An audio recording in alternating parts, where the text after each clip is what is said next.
এই আন্দোলন কোনো হত্যা, ধর্ষণ কিংবা নারী নির্যাতনের বিরুদ্ধে নয়। এই আন্দোলন প্রাণ, প্রকৃতি ও পরিবেশ বাঁচানোর আন্দোলন।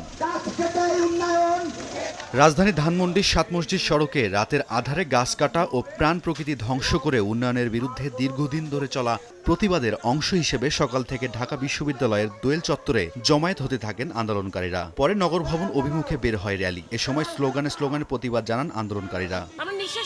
কয়েকদিন পরে বিদেশের মতো কি অক্সিজেন বার করতে হবে? পরিবেশ ঠিক রেখে সব রকম উন্নয়ন করতে হবে, এটাই আমাদের দাবি। গাছ কাটা বন্ধ করুন, আমাদের অক্সিজেন নিতে দিন, আমাদের বাঁচতে দিন। বেলা ১২টার কিছু আগে ফুলবাড়িয়া মোড়ে পৌঁছালে প্রতিবাদী র্যালিটি আটকে দেয় পুলিশ। কিছু সময় বাকবিতণ্ডার পর মেয়রের পক্ষ থেকে একটি প্রতিনিধি দল এসে কথা বলেন আন্দোলনকারীদের সঙ্গে। নগর পরিকল্পনাবিদ আছে, সেখানে পরিবেশবিদ আছে, তাদের সাথে পরামর্শ নিয়ে উনি ওনার কর্মকাণ্ডগুলো পরিচালনা করছেন। আপনারা বলেছেন আমরা ওনার সেই বার্তাটুকু আমরা পাঠাবো, সমস্যা নেই। আপনারা বলেছেন সেটি তো আমি বলেছি। কেনাকাটায় 100% পর্যন্ত ক্যাশব্যাক জিতে নিন BMW সহ হাজার হাজার পুরস্কার। মেয়রের সমালোচনা করে প্রাণ প্রকৃতি ধ্বংস করে উন্নয়ন বন্ধ করার পাশাপাশি নতুন করে দেশীয় প্রজাতির গাছ লাগানোর আহ্বান জানান আন্দোলনকারী বিশিষ্টজনেরা। উনি তো জানতেন যে আজকে ঘেরাও হচ্ছে, উনি জানতেন বলেই তো পুলিশ বাহিনীকে এখানে আনা হয়েছে।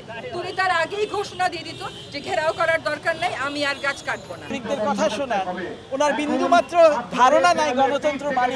গণতন্ত্র মানে জবাবদিহিতা, গণতন্ত্র মানে নাগরিকদের সাথে কথায় বসা। এদিকে গাছ কাটা বন্ধ না হলে আরও কঠোর আন্দোলনে যাওয়ার হুঁশিয়ারি দেন আন্দোলনকারীরা। রায়দুল ইসলাম শুভ, সময় সংবাদ, ঢাকা।